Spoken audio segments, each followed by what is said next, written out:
एक ऐसी जगह की कल्पना करें जो वास्तव में अस्तित्व में थी, लेकिन आज बहुत कम लोग इसकी कल्पना कर सकते हैं। एक ऐसी जगह जहां लोग पैदा हुए, जीते थे, प्यार करते थे, पीड़ित हुए और मर गए, जो कि हम जो कुछ भी जानते हैं उससे बिल्कुल अलग वास्तविकता से घिरा हुआ है।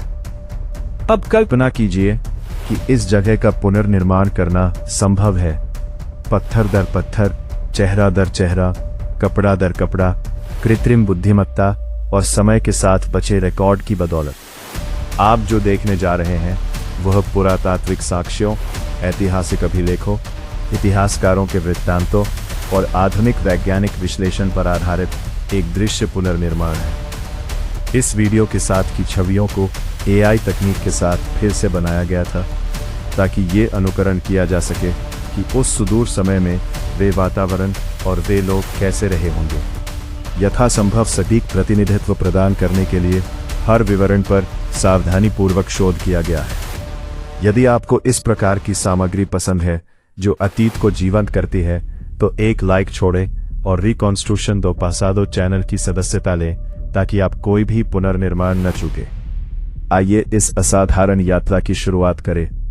1857 के सूखे के दौरान एक भारतीय गांव को समझने के लिए हमें पहले उस समय के संपूर्ण परिदृश्य का पुनर्निर्माण करना होगा। सड़कें, इमारतें, कपड़े, आवाजें और गंध जो रोजमर्रा की जिंदगी का हिस्सा थे।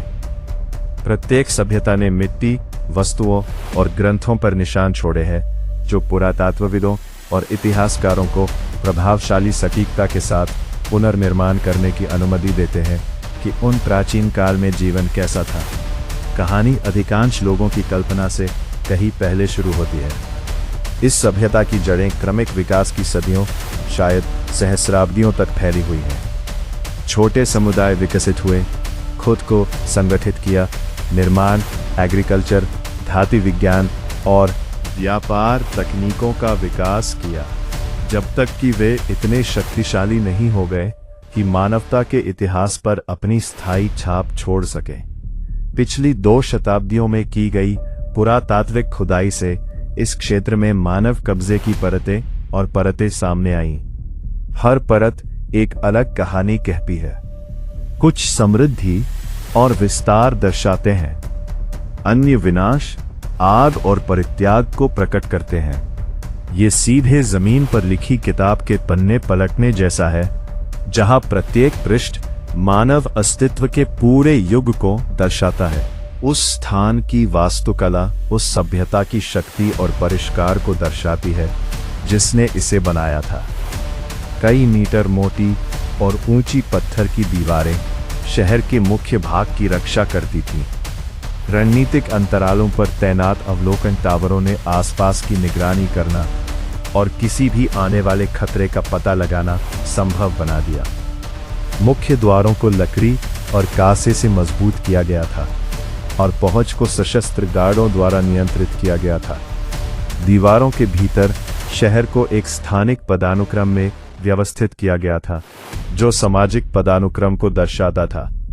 सबसे शक्तिशाली लोगों के निवास स्थान सबसे ऊंचे और सबसे सुरक्षित स्थानों पर थे, जबकि आम लोग सबसे निचले और बाहरी क्षेत्रों में रहते थे। सड़कें हालांकि आधुनिक मानकों से संकीर्ण थी, लोगों, जानवरों और सामानों की आवाजाही की अनुमति देने के लिए योजना बनाई गई थी। महल या मुख्य निवास राजनीतिक, धार्मिक और आर्थिक शक्ति का केंद्र था। उपलब्ध सर्वोत्तम सामग्रियों, सावधानीपूर्वक नक्काशी किए गए पत्थर के ब्लॉक, उत्कृष्ट लकड़ी और धन का प्रदर्शन करने वाले आवरणों से निर्मित यह इमारत शहरी परिदृश्य पर हावी थी। इसके आंतरिक कक्षों में दर्शकों और भोज के लिए बड़े हॉल, शासक परिवार के लिए निजी कक्ष, श्रद्धांजलि और खजाने के लिए भंडारण क्षेत्र और धार्मिक पूजा के लिए समर्पित स्थान शामिल थे। महान केंद्रीय हॉल, जिसे अक्सर पूर्वी भूमध्य सागरीय परंपराओं में मैग्रॉन कहा जाता है, निवास का धड़कता हुआ दिल था। केंद्र में एक स्थायी चिमनी जल रही थी जो ऊंची छत को सहारा देने वाले स्तंभों से घिरी हुई थी। धुआं छत के एक छेद से बाहर निकल गया, जिससे रोशनी और छाया का खेल शुरू हो गया।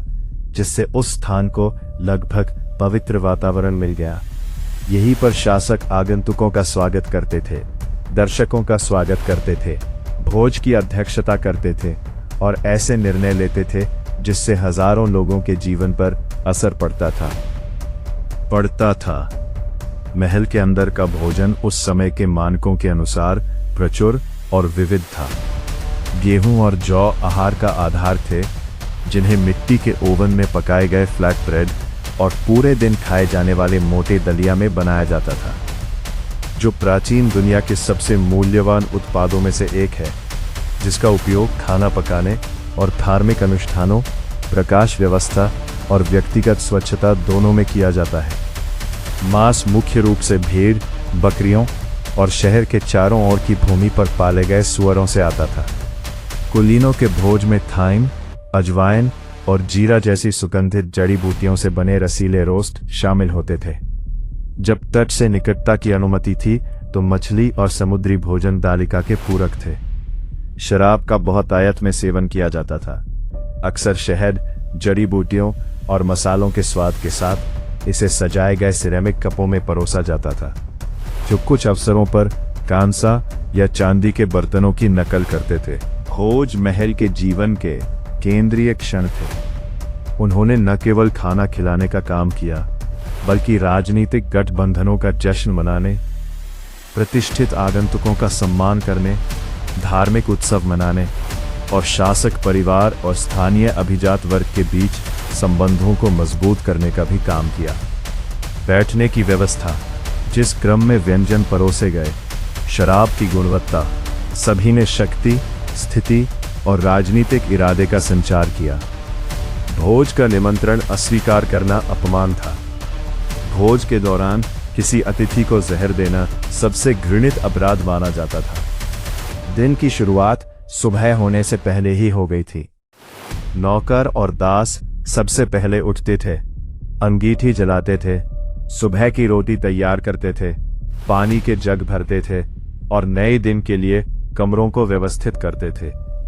शासक परिवार दीवारों के खुले छिद्रों से सूरज की रोशनी के प्रवाह के साथ जागता था। सिरेमिक बेसिन में लाए गए पानी से नहाता था और कपड़े पहनने से पहले अपने शरीर और बालों पर सुगंधित तेल लगाता था।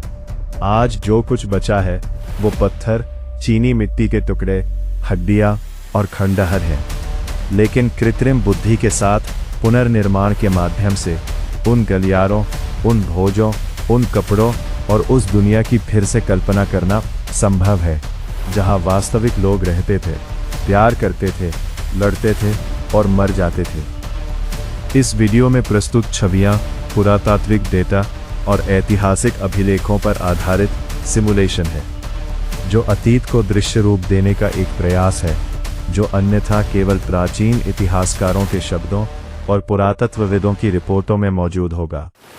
इतिहास अस्तित्व में था, लोग अस्तित्व में थे, और वो कथा जो उस दुनिया को हमारी दुनिया से जोड़ती है, सदियों या सहस्राब्दियों के बाद भी मानवता को मोहित करती रहती है।